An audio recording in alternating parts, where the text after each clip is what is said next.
porque la finalidad del Estado se supone que no es tener ese dinero ocioso, se supone que no es favorecer a los más pudientes, sino se supone que es satisfacer el interés general, y mientras tengamos una población con piso de tierra o al borde de un río o de una cañada, eso no es posible.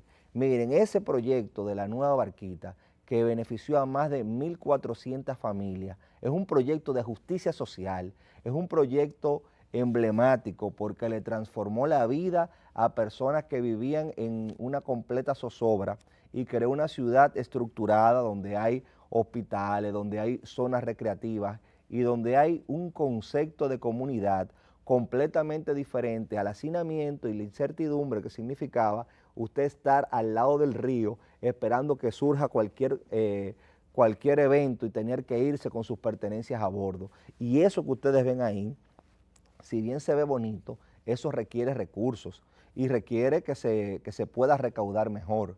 Hasta ahora, como dije, todo lo que se ha recaudado ha sido por eficiencia tributaria. Entonces, no estamos hablando de que se pongan impuestos a lo loco, estamos hablando de que se haga una reforma fiscal luego de ese pacto en donde racionalmente las personas paguen impuestos de acuerdo a sus posibilidades, porque la idea es que todo el mundo contribuya, pero que uno contribuya en función de sus posibilidades. Quien más tiene, que aporte más; quien menos tiene, que aporte en la medida de lo que tiene, porque el compromiso es aumentar las recaudaciones para seguir solventando programas así y uno tener control ciudadano sobre ese gasto público, sobre esa inversión pública, porque en la medida de que se recaude más, uno se va a sentir más comprometido con lo que se está recaudando y uno va a comenzar a vigilar lo que se hace con ese dinero.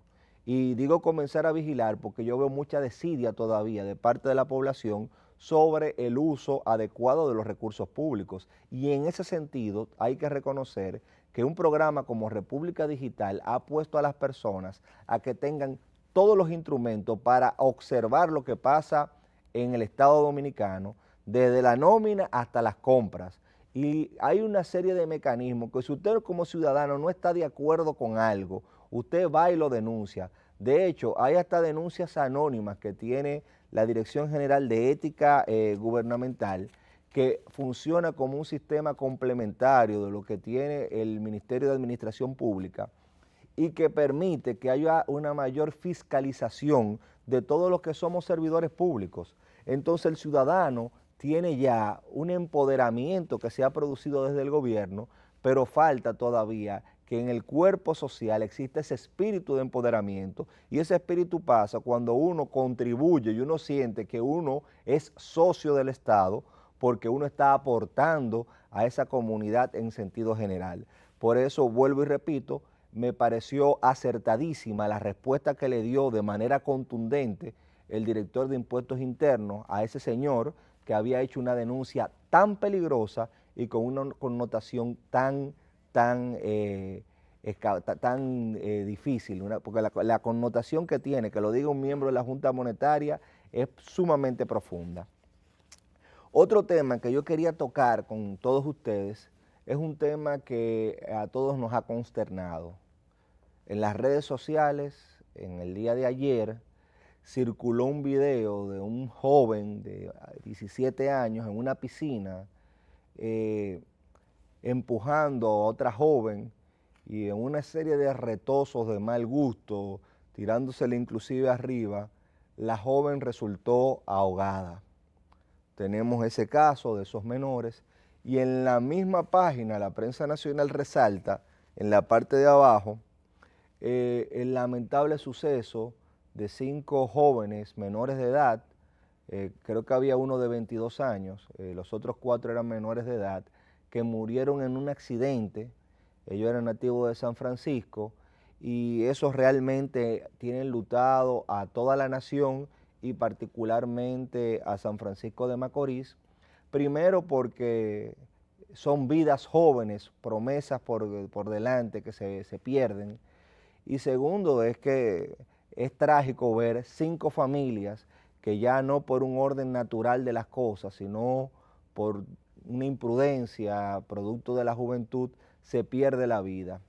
Y me llama la atención de estos 2 casos que tienen connotaciones diferentes, algunos elementos. Miren, la madre de uno de los jóvenes, de los 5 que fallecieron en ese accidente, estaba hablando de lo que significa una de las redes sociales y la competencia que hacen los jóvenes por unos retos que aparecen en las redes sociales.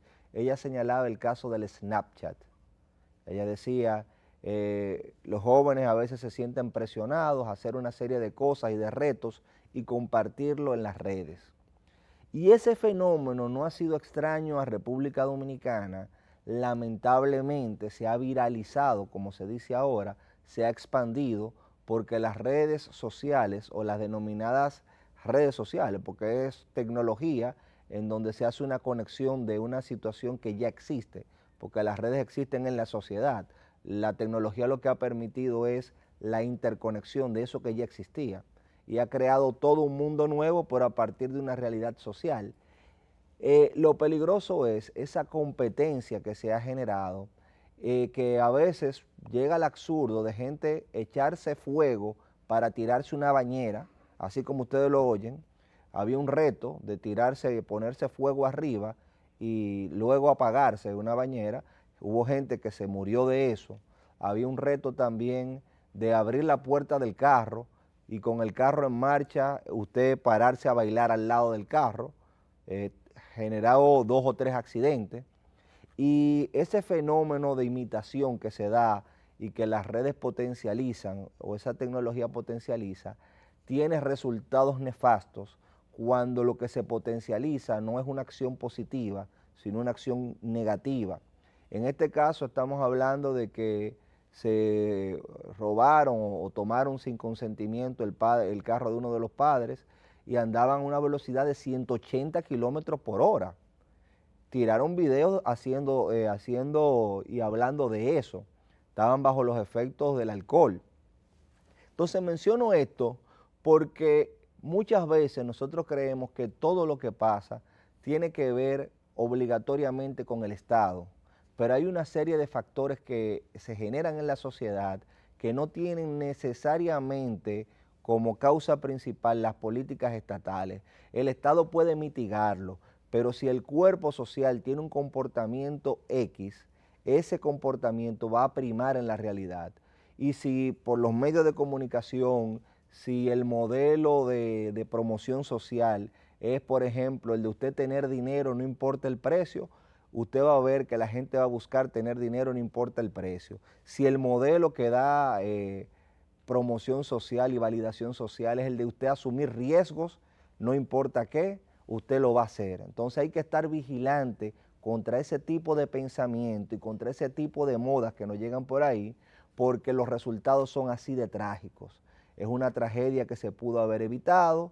Lamentablemente hay que hacer una labor de educación en las familias, explicar que la velocidad mata, que cuando usted anda en un vehículo usted puede poner en riesgo la vida de los que andan con usted, pero también la vida de las personas que usted se encuentra en la calle.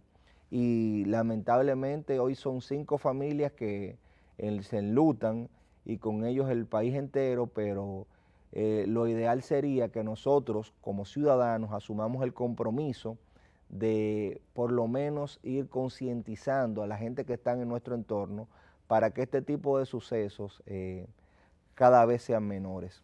En el caso del joven de la piscina, la pregunta es dónde estaban los adultos que estaban supervisando. Es también lamentable, escuché un comunicador diciendo que ese joven tenía que ser juzgado como adulto y yo no creo que el tema sea las sanciones, porque no creo que cuando él hizo eso él tenía la intención per se o estaba pensando en que se le iban a juzgar como adulto o como un menor de edad. Yo creo que el tema tiene que ver con lo mismo de ahorita, con el paradigma social existencial que existe, con la visión ética que usted tenga de la vida y con los valores que hay que inculcarle, no solo desde la escuela, sino también desde la familia, porque lamentablemente la escuela por sí sola no puede suplir ese vacío que tiene que suplir la familia. Veo aquí, por ejemplo, al doctor César Mella hablando de la necesidad de reforzar esa vigilancia que se da sobre los menores. Y el doctor César Mella, por ejemplo, al abordar el caso trágico que estremeció a los habitantes de San Francisco y a todo el país, en el que perdieron la vida 5 chicos, expresó lo siguiente: la tragedia que implica la muerte violenta de 5 jóvenes es un dolor irreparable para su familia y es una muestra de lo que puede hacer la juventud. Habla también sobre el placer de lo prohibido. Y es que lamentablemente lo prohibido puede generar una sensación de placer, sobre todo si es estimulado, que el más temerario es el más digno de imitación social.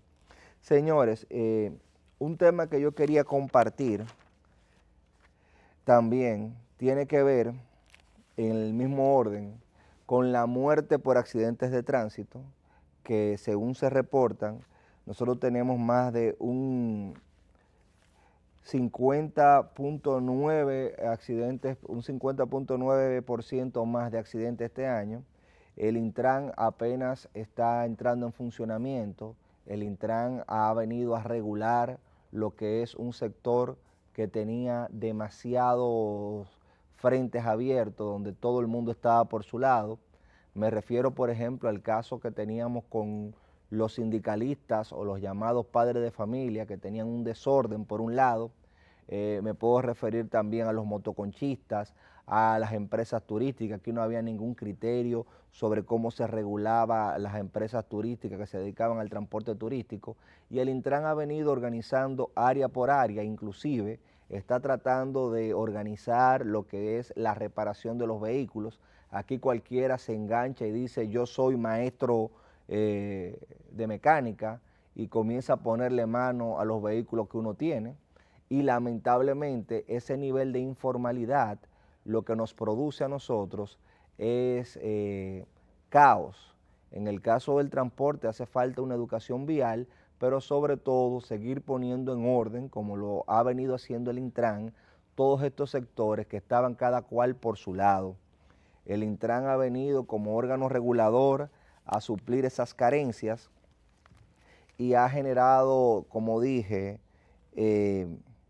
ha generado diversos reglamentos en el área de transporte turístico, en el área de carga de pasajeros, en el área inclusive de transporte escolar, y esas mejoras que ha generado el Intran permite que República Dominicana vaya enrumbándose hacia un nuevo porvenir en el caso del transporte, pero todavía la tasa de accidentes sigue siendo demasiado alta. Y ahí tenemos que tener un compromiso ciudadano para ir solucionando todos estos temas, porque ciertamente si nosotros como Estado no nos ponemos como meta solucionar estructuralmente el tema del transporte y asumirlo como un reto ciudadano, el transporte va a seguir por su lado. Señores, tenemos mucho contenido que compartir con ustedes en el día de hoy. Nos vamos a una pausa y en breve volvemos con su programa Ojalá.